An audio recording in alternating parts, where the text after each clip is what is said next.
Welcome to 3RR news bulletin. ముందుగా headlines. ఏఐపై RBI governor కీలక వ్యాఖ్యలు.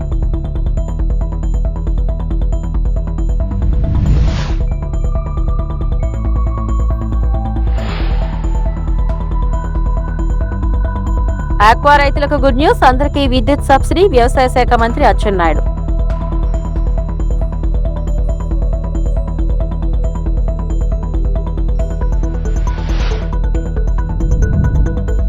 రేవంత్ సోదరుడి టెస్రాక్ట్ కంపెనీపై కేటీఆర్ ఫైర్.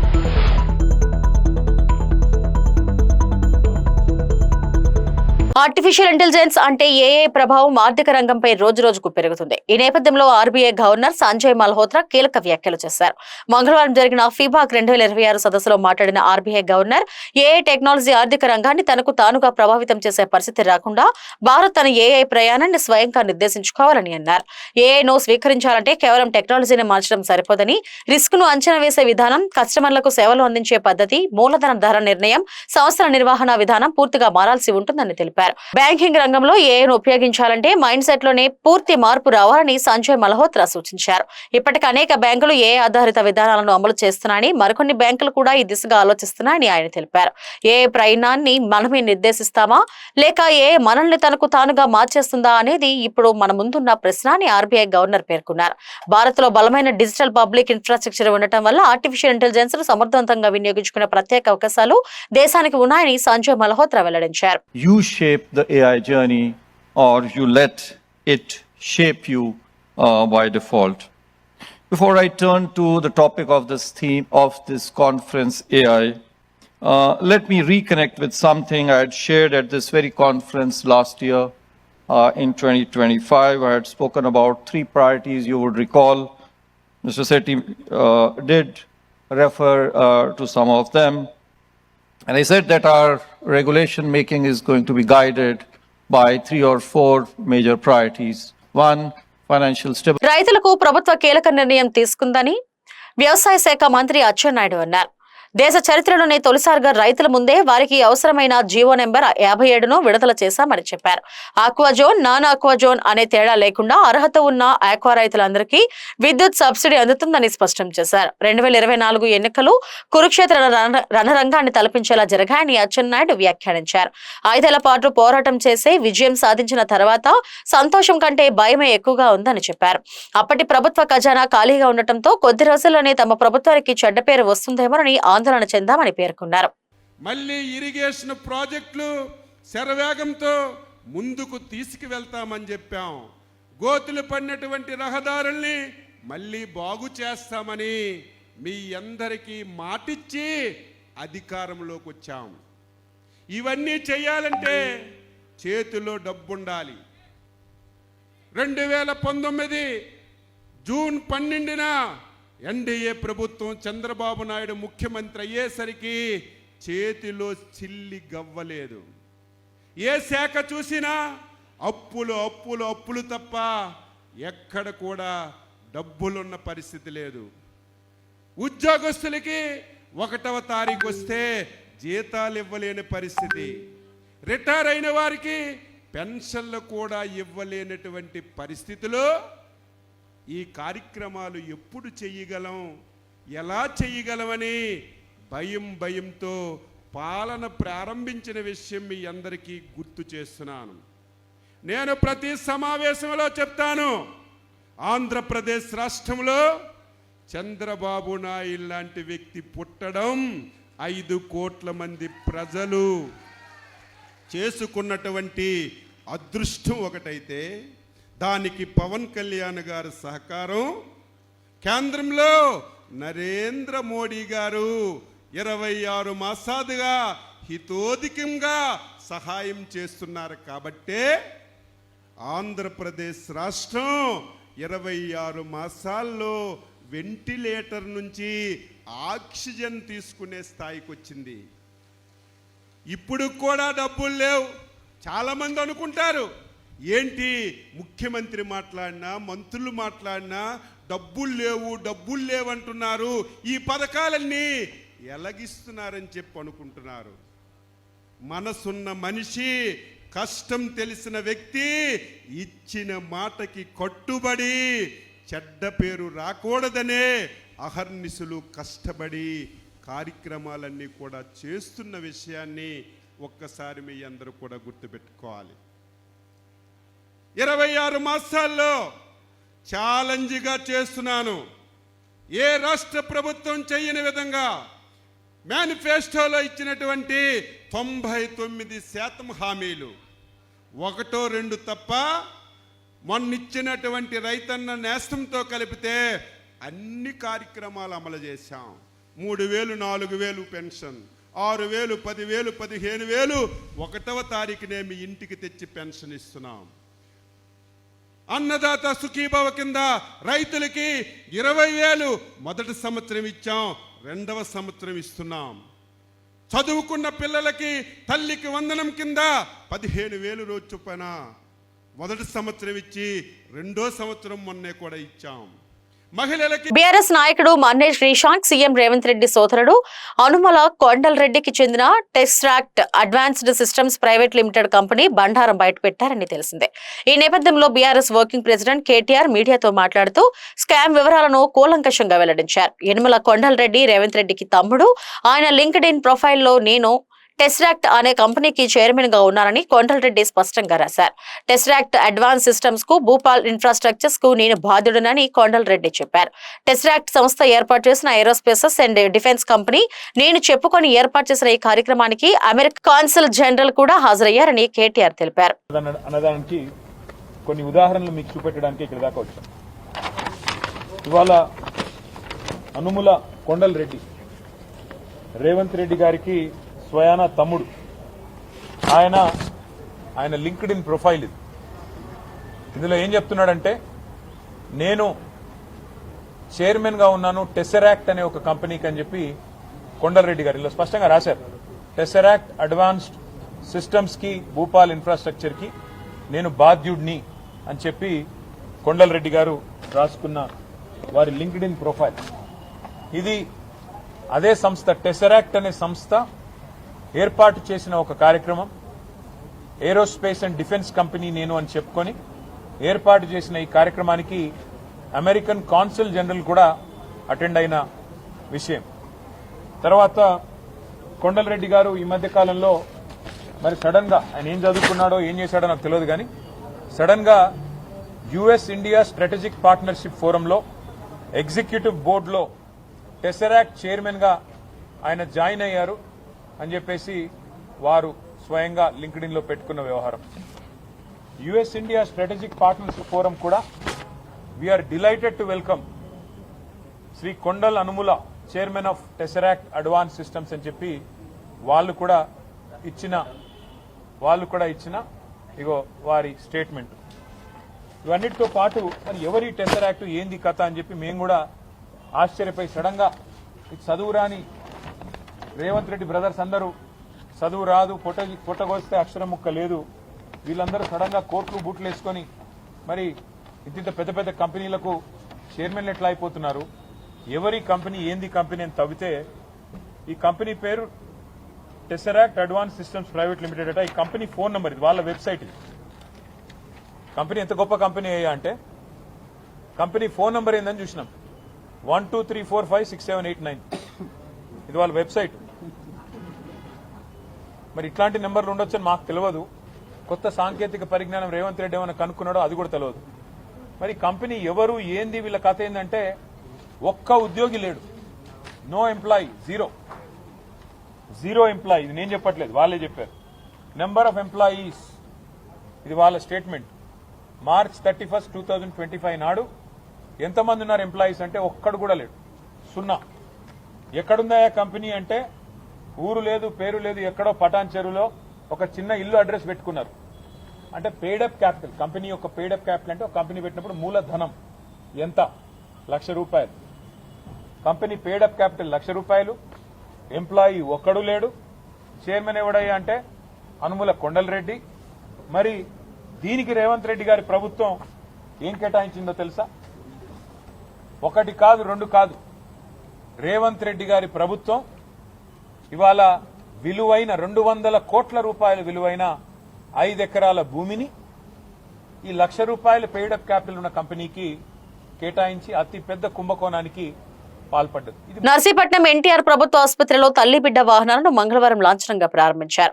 శాసనసభ స్పీకర్ చింతకల అయ్యన్న పాత్రుడు సతీమణి చింతకల పద్మావతి వాహనాలను ప్రారంభించారు. ఈ సందర్భంగా స్పీకర్ అయ్యన్న పాత్రుడు మాట్లాడుతూ గ్రామీణ ప్రాంతాల గర్భిణీల సౌకర్యార్థం తల్లి బిడ్డ ఎక్స్ప్రెస్ సేవలను గతంలోనే ప్రారంభించినట్లు తెలిపారు. ప్రసవం అనంతరం తల్లి బిడ్డలు ఇబ్బందులు పడకుండా సురక్షితంగా ఇంటికి చేర్చడమే ఈ సేవల ప్రధాన ఉద్దేశమన్నారు. ప్రస్తుతం ఈ సేవల బాధ్యతలను విద్యా వేద ఫౌండేషన్ కు అప్పగించినట్లు తెలిపారు. నర్సీపట్నం ప్రాంతానికి మొత్తం 7 వాహనాలు కేటాయించినట్లు చెప్పారు. ఇందులో ఒక వాహనాన్ని నక్కపల్లికి, మరో 6 వాహనాలను నర్సీపట్నంలో అందుబాటులో ఉంచినట్లు తెలిపారు.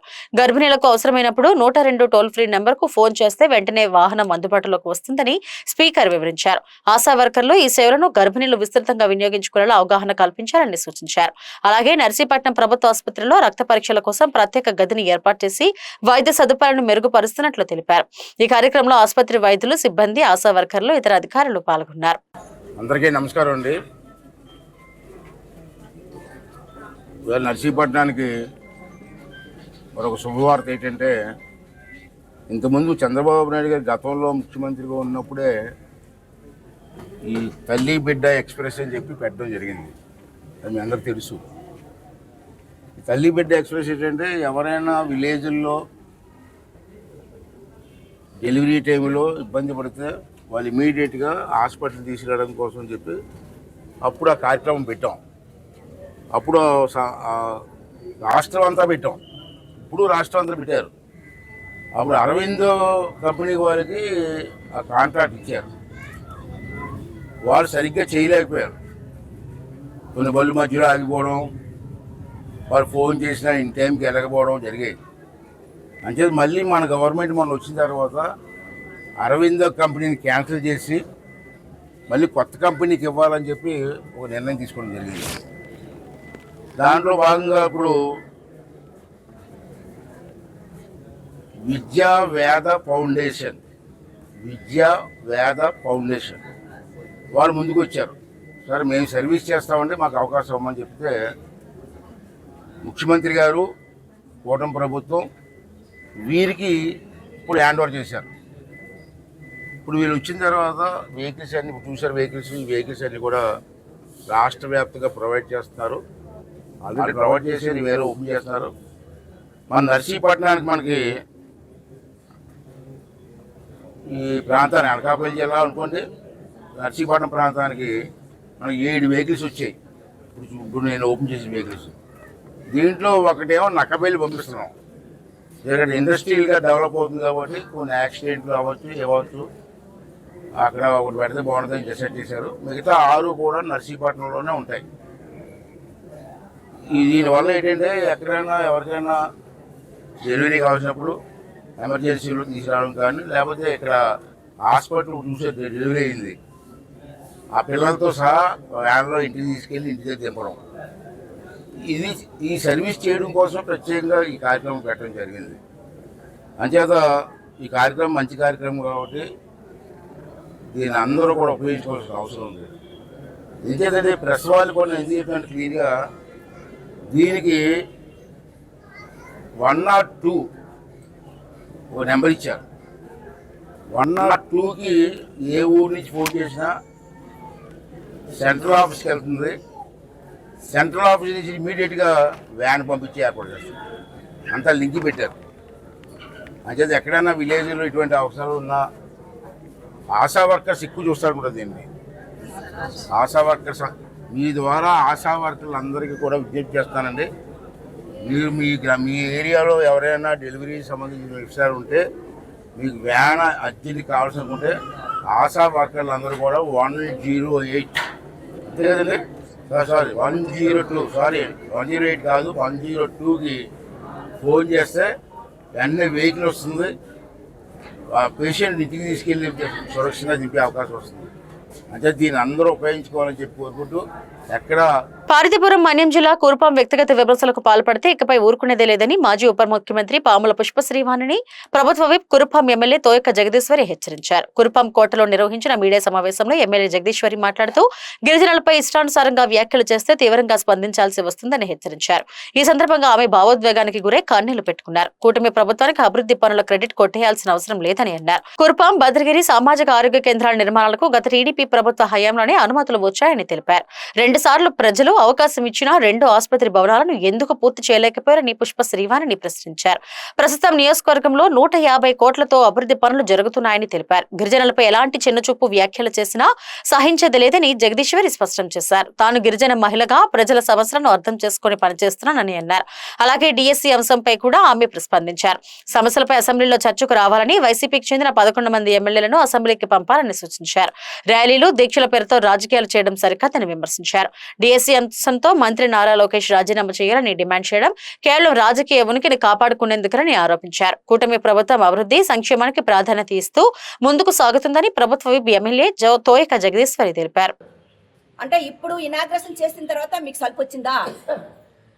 అంటే ఇనాగ్రేషన్ మేము చేయకూడదా? మా ప్రాంత ప్రజలు, మా గిరిజన ప్రజల కోసం మేము చేస్తే క్రెడిట్ చోరీ అంటారా? అవును, మీకులాగా ప్రజా దర్బార్ లాగా కూల్చివేతలు మాకు తెలియదు కదా. అంటే మీరు చేసిన దానికి మేము కూల్చేసి మళ్ళీ కడితే మీకు సంతోషంగా ఉంటుంది. ఆ డబ్బు ఎవరిది? ప్రజలది. డబ్బు వృధా అయితే ఎవరికి? ప్రజలకు నష్టం. నీకేం పోయింది నష్టం? అది తెలుసుకోవాలి ఫస్ట్. ఎందుకంటే మేము ఇంత చేసాం, మా గవర్నమెంట్లో ఇంత చేసాం, నీవు చేసింది ఏమీ లేకే కదా ప్రజలు కూర్చోబెట్టారు ఇంట్లో. మరి ఈరోజు నిజంగా చెప్పాలంటే గిరిజన ప్రజలు ఏ విధంగా ఉన్నారనేది ఒకసారి గ్రహించాలి. ఎక్కడికి వెళ్ళినా సీసీ రోడ్లు, ఎక్కడికి వెళ్ళినా బీటీ రోడ్లు.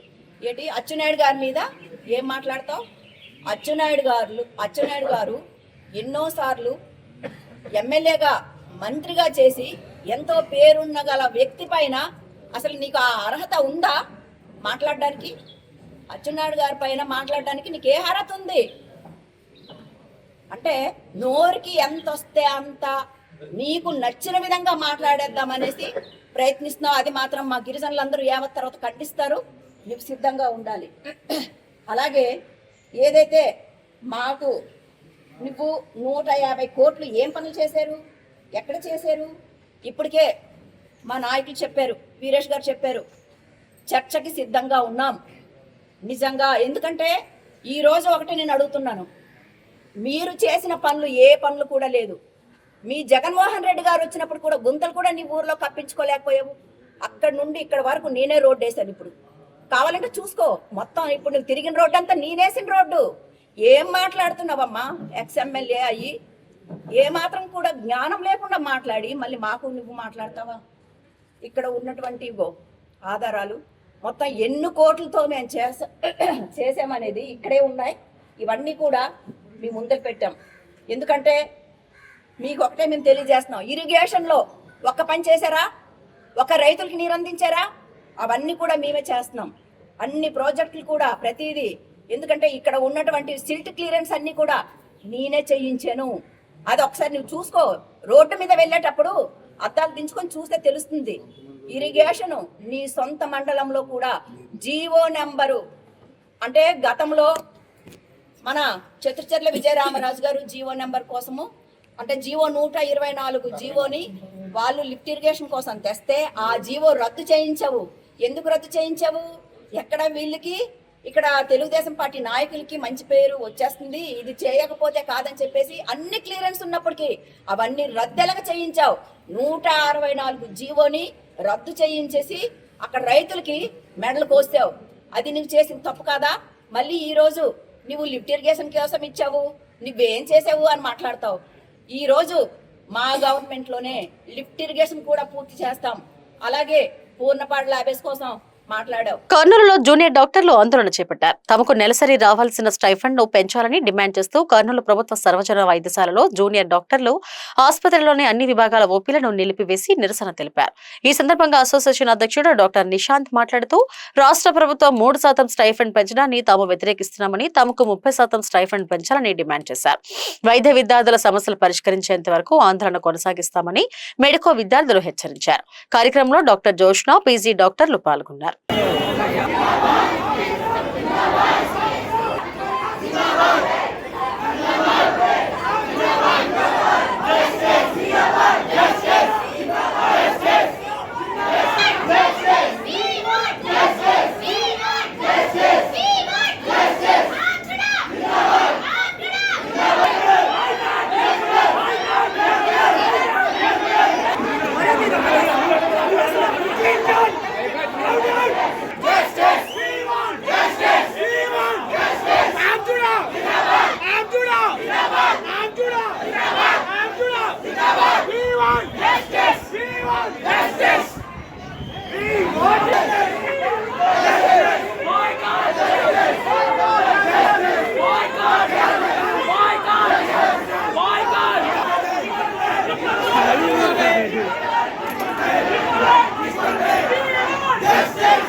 ఇప్పటివరకు నా బులెటిన్ అప్డేట్స్. నమస్తే.